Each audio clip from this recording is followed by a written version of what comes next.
A lot of kids, when you ask them what's bigger, 1/2 or 1/4, they are going to tell you 1/4. Can you think of why that might be? They're going to tell you something like 4 is bigger than 2, so I know that 1/4 has to be bigger than 1/2.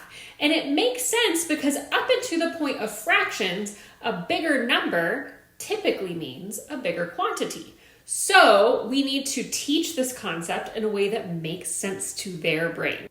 And we could just tell them, okay, well, 1/2, you're splitting your whole into 2 equal pieces. 1/4, you're splitting your whole into 4 equal pieces.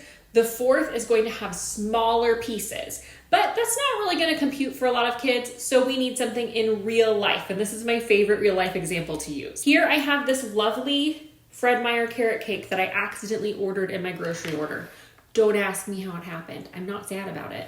And the first thing I'm going to do with my student is ask them to think about how they would split this cake equally between different numbers of people. So if me and them are just splitting the cake, they would say, well, we would just split it down the middle.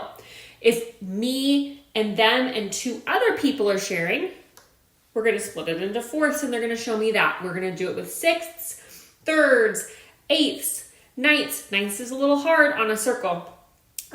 And then we're going to start to talk about comparing quantities. For comparing 1/2 and 1/4, like we did at the beginning, I'm going to ask, okay, would you rather share cake with just me and you, or between you and 3 other people so that there's 4 people in total? They're going to tell me, I would rather just share between me and you because I'm going to get more cake. This gives them a basis for something to base their thoughts on quantity on. So when we are comparing those fractions, they can think about their cake. And they pretty quickly internalize that the smaller denominator means a bigger piece of the cake or the pie or whatever we're using. As they move through these comparisons, it will get more complex. We'll start comparing things like 2/3 and 3/4 and have to think about those quantities in a little bit different of a way.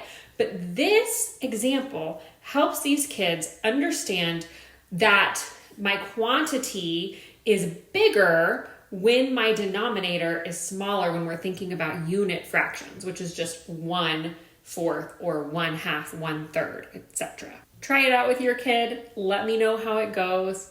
Eat some cake or some brownies or something else to help solidify this concept within their knowledge.